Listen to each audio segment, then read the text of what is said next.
جی آج ہمارے پاس یہاں گوجرانوالہ میں عزم علی شان پارٹی کے چیئرمین طاہر عزیز خان موجود ہیں۔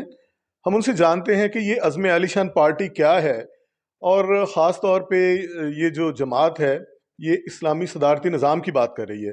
ہم ان سے یہ بھی جاننے کی کوشش کرتے ہیں کہ یہ اسلامی صدارتی نظام کیا ہے، تو ہم جانتے ہیں طاہر عزیز صاحب سے، تو ان سے بات کرتے ہیں۔ السلام علیکم۔ جی وعلیکم السلام ورحمۃ اللہ وبرکاتہ۔ جی طاہر صاحب، یہ ہمارے دیکھنے والوں کو یہ بتائیے گا کہ یہ عزم علی شان پارٹی یہ کیا ہے، اس کا کیا منشور ہے، اور آپ بات کر رہے ہیں اسلامی صدارتی نظام کے حوالے سے، تو یہ اسلامی صدارتی نظام کیا ہے؟ سب سے پہلے تو میں اپنے گجرانوالہ کے ان تمام دوستوں کا شکریہ ادا کرتا ہوں جنہوں نے انتہائی پرتپاک استقبال کیا، میری بات پورے تحمل سے سنی، اور اس کے بعد سرفراز صاحب آپ کا بہت بہت شکریہ کہ آپ نے اپنے چینل پہ مجھے وقت دیا کہ میں اپنا موقف دے سکوں۔ دراصل گزشتہ 75 سالوں سے ہم پاکستان میں ایک عجیب سا تماشا دیکھتے آ رہے ہیں کہ پاکستان اپنے تمام تر وسائل کے باوجود ایک قدم بھی آگے ترقی کی جانب قدم نہیں بڑھا رہا۔ ہم نے اس پہ جب تحقیقات کی، جب اس پہ سوچ بچار کی، تو ہمیں یہ پتہ لگا کہ دراصل تمام کی تمام جو برائی ہے وہ ہمارے نظام کے اندر ہے۔ پاکستان پہ 75 سالوں سے جو نظام رائج ہے اسے ہم پارلیمانی نظام حکومت کہتے ہیں۔ پاکستان کے تمام تر مسائل کی جڑ یہی ہے۔ اس کی بنیادی وجہ یہ ہے سرفراز صاحب کہ پارلیمانی نظام کی بنیاد جھوٹ اور فریب پر ہوتی ہے، عوام کا استحصال کیا جاتا ہے۔ دراصل یہ 2% ایک ایلیٹ طبقہ ہے ہمارے ملک میں جنہوں نے آپس میں اتحاد کر کے اپنا ایک کنبہ بنایا ہوا ہے، اور یہ 98% عوام کا اس نظام کے ذریعے استحصال کر رہے ہیں۔ اب اس کے مقابلے میں ہمارے پاس جو بہترین نظام ہے وہ اللہ نے ہمیں دیا ہے، اور وہ قرآن اور سنت کا نظام ہے۔ جب ہم بات کرتے ہیں صدارتی نظام کی، تو دنیا کے مختلف ممالک میں جہاں جہاں صدارتی نظام رائج ہیں وہ ملک ترقی اور خوشحالی میں ہم سے بہت زیادہ آگے ہیں، اور ان ممالک سے خاص طور پر جہاں پارلیمانی نظام قائم ہے وہاں کی نسبت صدارتی نظام والے ممالک بہت آگے ہیں۔ اب چونکہ ہمارا صدارتی نظام کا جو کانسیپٹ ہے وہ قرآن اور سنت پر مبنی ہے، اس لیے ہم نے اسے اسلامی صدارتی نظام کا نام دیا ہے، چونکہ ہم چاہتے ہیں کہ پاکستان جس کلمے کی بنیاد پر بنا تھا کہ پاکستان کا مطلب کیا، لا الہ الا اللہ، پاکستان اپنے اس حقیقی مقصد کی طرف لوٹے۔ جب پاکستان اپنے جس اساس پر پاکستان قائم ہوا تھا اس کلمے کی بنیاد پر جب پاکستان اپنا نظام وضع کرے گا تو انشاءاللہ العزیز پاکستان اپنی حقیقی منزل اور خوشحالی کی طرف بڑھے گا۔ اب سب سے بڑی بات یہ ہے کہ اس نظام کے اندر سب سے پاورفل عوام ہوں گے۔ پارلیمانی نظام میں عوام کا اختیار صرف ووٹ دینے کی حد تک ہوتا ہے، جبکہ صدارتی نظام میں عوام براہ راست حکومت کے اندر شریک ہوتے ہیں، پارٹنر ہوتے ہیں۔ تو عوام اور حکومت کے اشتراک سے صدارتی نظام چلتا ہے، اور جس میں عوام کو الحمدللہ ایک بہترین مستقبل اور خوشحالی بھی میسر ہوتی ہے۔ تو آپ کو ابھی یہ کیوں خیال آیا کہ ہم اسلامی صدارتی نظام کی طرف جائیں یا اس کو رائج ہونا چاہیے؟ اس سے پہلے کیا کوئی کوشش نہیں کی گئی؟ دیکھیں، اس میں ایک بات میں واضح کر دوں کہ اکثر لوگ یہ سوال کرتے ہیں کہ صدارتی نظام اس سے پہلے رائج رہے ہیں، ایوب خان، ضیاء الحق اور پرویز مشرف کا لوگ حوالہ دیتے ہیں۔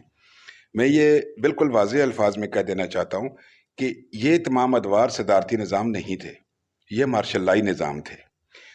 آج تک پاکستان نے اصلی صدارتی نظام کی شکل بھی نہیں دیکھی، نہ ہی یہاں پر وہ کسی نے اس کو رائج کرنے کی کوشش کی۔ اس کی وجہ یہ کہ پارلیمانی نظام میں جو لوگ بینیفیشری ہوتے ہیں، جو چند سیاستدان، بیوروکریٹس یا کچھ اور لوگ، وہ چاہتے ہی نہیں ہے کہ پاکستان سے پارلیمانی نظام کا خاتمہ ہو۔ الحمدللہ یہ سعادت، یہ اعزاز صرف اور صرف عزم علی شان پارٹی کو نصیب ہوئی ہے کہ جو صرف اور صرف اسی ایک نعرے کے ساتھ وجود میں آئی ہے، اور ایک نکاتی ایجنڈے کے تحت کہ ہم نے اس پارلیمانی نظام کو ختم کر کے، اسے مسترد کر کے پاکستان میں اسلامی صدارتی نظام کے نفاذ کو یقینی بنانا ہے۔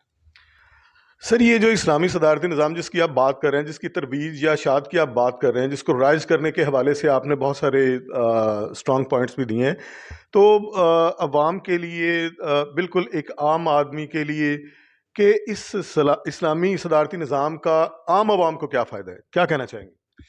دیکھیے، میں نے پہلے بھی عرض کیا ہے کہ اسلامی صدارتی نظام کی بنیاد قرآن اور سنت پر ہے۔ اور آپ کو پتہ ہے کہ قرآن کا موضوع ہی انسان ہے. قرآن سے جو بھی قوانین اخذ کیے جائیں گے ان کا الٹیمیٹ فائدہ عوام کو ہونا ہے، یعنی کہ انسان کو ہونا ہے. اسلام صرف مسلمانوں کے لیے نہیں آیا، پوری انسانیت کے لیے آیا ہے، اور قرآن نے جو قوانین وضع کیے ہیں وہ پوری انسانیت کی بھلائی کے لیے ہیں.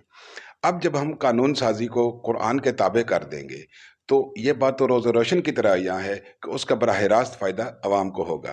آپ کے سامنے ایک بہترین مثال ہے خلافت راشدہ کے دور کی، کہ حضرت ابوبکر صدیق رضی اللہ تعالیٰ عنہ سے لے کر حضرت علی رضی اللہ تعالیٰ عنہ تک، بلکہ حضرت امام حسن رضی اللہ تعالیٰ عنہ تک، خلافت راشدہ کا جو دور تھا وہ نہ صرف مسلمانوں کے لیے بلکہ پوری انسانیت کے لیے ہمیشہ رہتی دنیا تک ایک ایسی مثال بن گیا ہے کہ آج یورپین ممالک بھی اسے فالو کر رہے ہیں.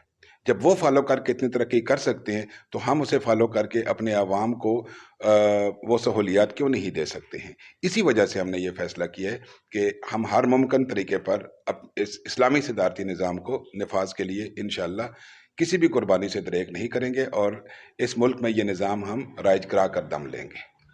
اچھا، ابھی آپ جتنی بھی یہ اسٹرگل کر رہے ہیں اسلامی صدارتی نظام کے حوالے سے، اس میں آپ ابھی کہاں اپنے آپ کو سٹینڈ کرتے ہیں، اور اگلے آنے والے کتنے سالوں میں آپ سمجھتے ہیں کہ پاکستان میں اسلامی صدارتی نظام جو ہے وہ رائج ہو جائے گا؟ دیکھیں، ہم تو انشاءاللہ بہت زیادہ پر امید ہیں کہ عوام اس وقت پارلیمانی نظام سے شدید متنفر ہو چکے ہیں. پارلیمانی نظام کے تحت یا اس کے سہولتکار جن سیاستدانوں کو ہم کہتے ہیں، جن جماعتوں کو کہتے ہیں، وہ مکمل طور پر ایکسپوز ہو چکے ہیں. عوام جانتے ہیں کہ وہ کن مسائل کا شکار ہیں اور کن کی وجہ سے ہیں، اور اسی وجہ سے ایک تو یہ کہ ہم جب اسٹرگل کو لے کر عوام کے اندر آئے ہیں تو ہمیں اتنی پذیرائی ملی ہے کہ جتنی سوچ سے بھی باہر ہے. ہم جہاں پر بھی بیٹھتے ہیں، جہاں پر بھی بات کرتے ہیں، ہم لوگوں کو اس نظام سے نالاں پاتے ہیں، تنگ پاتے ہیں. تو لوگ ہماری بات کو پذیرائی دیتے ہیں. جیسے آج گوجرانوالہ میں آپ نے دیکھا کہ ماشاءاللہ لوگوں کا کتنا اچھا رسپانس آیا. اسی طرح پورے پاکستان میں جہاں پر بھی ہم نے بات کی، جہاں پر بھی ہم اس مشن کو، اس مقصد کو لے کر گئے، الحمدللہ ہمیں بہت اچھا رسپانس ملا.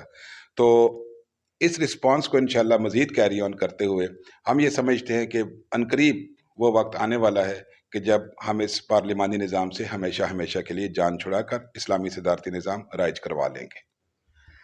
جی، بہت جلد اس پارلیمانی نظام سے جان چھڑا کے تو اسلامی صدارتی نظام جو ہے ہم اس کے اوپر عمل پیرا ہوں گے، یہ کہنا تھا چیئرمین عزم علی شان پارٹی طاہر عزیز خان صاحب کا.